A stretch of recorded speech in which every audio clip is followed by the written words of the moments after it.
Monsoon के ताज़ा spell ने पंजाब में एग्रीकल्चर सेक्टर को शदीद नुकसान पहुंचाया है। पिछली मूसलाधार बारिशों के बाद इस नए स्पेल ने पंजाब के किसानों के लिए मुश्किलात को मजीद बढ़ा दिया है। मॉनसून की तवील बारिशों ने कई फसलों को शदीद नुकसान पहुंचाया।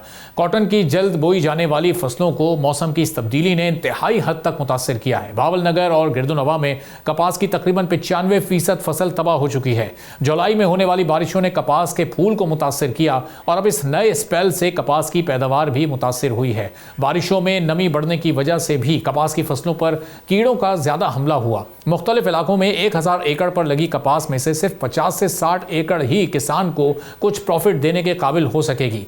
पाकिस्तान कॉटन जिनर्स एसोसिएशन के मुताबिक 8 लाख एकड़ पर कॉटन की इब्तदाई फसलें शदीद मुतासिर हुई हैं। कॉटन की फसलें मुतासिर होने से जिनिंग फैक्ट्रीज में कपास की आमद में इंतहाई हद तक कमी भी हो सकती है। मूसलाधार बारिशों ने कपास, मकई और सब्जियों की फसलों को भी तबाह कर दिया है। बुआई में ताखीर से मकई की फसल को भी नुकसान पहुंचा है। मॉनसून की जल्द आमद ने मकई की बुआई के लिए बारिशों के दरमियान वक्त कम कर दिया। बारिशों और सैलाबी सूरत हाल ने ज़रई शोबे को शदीद मुतासिर किया है, जिससे कई देही बरादरियों को माली परेशानी का सामना करना पड़ रहा है। ऐसी सब्जियां जिन्हें पानी देने के लिए एहतियात से काम लेना पड़ता है, वो बारिश के इजाफी पानी की वजह से तबाह हो गई हैं। तबाहशुदा इंफ्रास्ट्रक्चर की वजह से ट्रांसपोर्ट के मसाइल मंडियों में सब्जियों की कीमतों में इजाफे का बाइस बनना शुरू हो चुके हैं। मुसलसल बारिशों ने देही सड़कों को भी खासा नुकसान पहुंचाया है, जिससे आमदोरफ्त मजीद मुश्किल हो गई है। बारिशों से ज़राअत को फ़ायदा ज़रूर पहुंच सकता है, लेकिन ये बारिश मकामी सैलाब में बदल गई और फिर खेतों में अब हमें पानी ही पानी खड़ा नज़र आता है। मुकम्मल तौर पर नुकसानात का अंदाज़ा लगाना ज़ाहिर है कि अगले 2 हफ्ते तक मुमकिन हो सकेगा और मॉनसून के अख्ताम पर ही ये बात तयशुदा होगी कि कितना तखमीना इस नुकसान का है। लेकिन माहिरीन इस बात से मुत्तफ़िक़ हैं कि अखराजात पहले ही तबाहकुन हद तक पहुँच चुके हैं। बारिशों और सैलाब का असर न सिर्फ किसानों के लिए तबाहकुन है, बल्कि मुल्क की मजमूई ज़रई पैदावार और मईशत के लिए भी अब एक अहम खतरा बन चुका है। सैलाब ने दरिया सतलुज, रावी और चनाब के किनारे वाक़े 2100 से ज़ायद देहात में चावल, मकई और सब्जियों की फसलों का सफाया कर दिया है। माहिरीन के मुताबिक सैलाबी पानी आने वाले दिनों में मजीद ज़रई ज़मीन को निगल जाएगा। अशिया की कीमतों में होने वाला इजाफा कम आमदनी वाले देही और शहरी घरानों को भी शदीद तौर पर मुतासिर करेगा। एग्रीकल्चर सेक्टर के नुकसानात को तमाम सनतों में यकसा तौर पर महसूस किया जाएगा और खुसूसी तौर पर ऑटोमोबाइल और खाद की फ़रोख्त में कमी आएगी।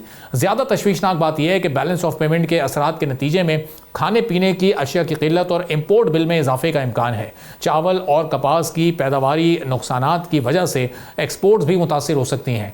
एग्रीकल्चर सेक्टर के नुकसानात की वजह से GDP ग्रोथ भी मुतासिर होगी। पाकिस्तान को क्लाइमेट चेंज की वजह से 1950 से अब तक तकरीबन 20 बड़े सैलाबों का सामना करना पड़ा है। बार बार आने वाले सैलाब पाकिस्तान के लिए एक इकोनॉमिक शॉक की तरह हैं, जो GDP ग्रोथ को कम करते हैं, खसारे को बढ़ाते हैं और लाखों अफराद को गुर्बत की गहराई में धकेल देते हैं। दूसरी तरफ पाकिस्तान में एग्रीकल्चर सेक्टर की ग्रोथ और डिजिटाइजेशन के लिए Asian Development Bank climate resilient और low carbon agriculture mechanisation project को फंड्स फराहम करेगा।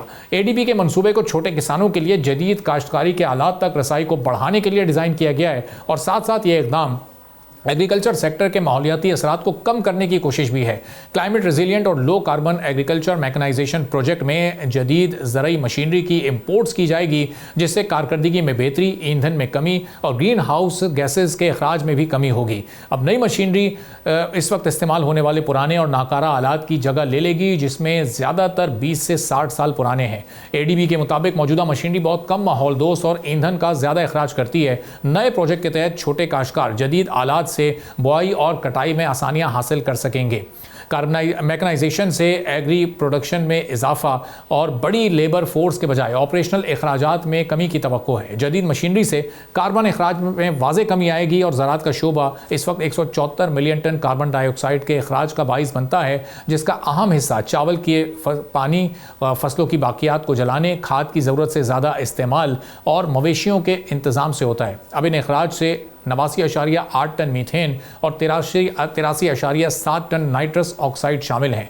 ADB मैकेनाइजेशन प्रोजेक्ट खवातीन को बाइख्तियार बनाने और पायदार काश्तकारी के तरीकों की तरबियत पर भी तवज्जो देगा।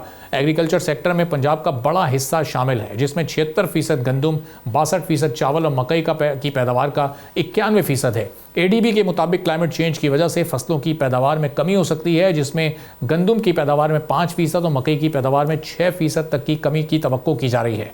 ADB एक सर्कुलर एग्रीकल्चर मॉडल कायम करेगा जो वसाइल की कारकर्दगी को फ़रोग देते हुए माहौलियाती असरात को कम करता है और जदीद मशीनरी को अपनाने की हौसला अफजाई। इस वक्त ज़ाहिर मौजूदा सूरत हाल इंतहाई बदतर है और किसान इस वक्त किन हालात का शिकार हैं।